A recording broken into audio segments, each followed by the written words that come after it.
Senator Portman, thanks very much for joining me. Why now? Why the push for more arms to the Ukrainian government now? Well, frankly, we've been pushing for it for a long time. I was over for the presidential election. I saw the fact that Ukraine is looking to the West. They view the United States as an ally, and frankly, we are letting them down. They need the ability to defend themselves. I think what's happened since that time, over the last several months, is the situation has escalated. It's become more violent. There have been more soldiers and civilians killed. The Russians are pushing even harder. Russian troops are in Ukraine, from all the information we have.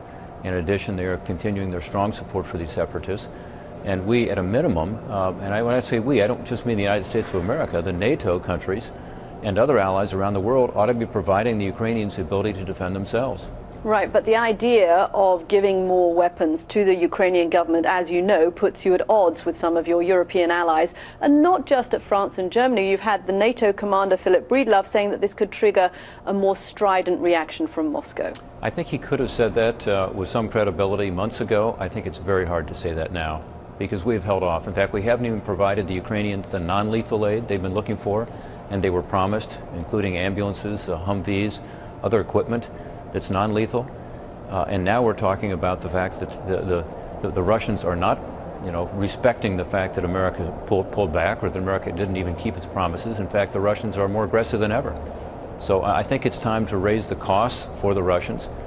We should have been more responsive when Crimea was taken, in our view, and now we see what's going on in eastern Ukraine, and I think it's time for all parties to stand up who believe in the rule of law, who believe that this kind of naked aggression in this century is inappropriate. I was pleased to see the comments from Secretary Kerry, because he does seem to get it and understand that this is a situation that is unfortunately escalating, not getting better. So, Senator, what would you say then to, for example, the German foreign minister who says it's a bad idea to give the Ukrainians more weapons? Well, I would say that the German Chancellor has been very clear in her comments that this is unacceptable, that it must be stopped. And I would say that in the months since she said that, things have not gotten better, they've gotten worse. And I understand that many Europeans are concerned, particularly given the energy situation, but they also know that what they have tried has not worked. The efforts at diplomacy are important, the efforts at economic sanctions are important, but they have not worked, Caddy. You cannot say that what we have done has been successful in pulling back either the Russian support for the insurgents or the direct Russian activity in the country. And I think this is a time for all of us to stand up together. And if we do so, I think we can avoid further violence and keep this from escalating. That's your message to the Europeans. What's your message to Americans who say, you know what, we don't think this is our fight to fight?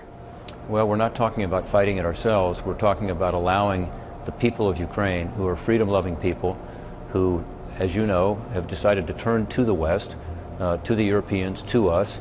They believe in freedom, they believe in democracy. They want to follow not the Russian model, but the European and the American and the free market and free enterprise and freedom model. We ought to stand with them. At a minimum, provide them what they need to be able to defend themselves.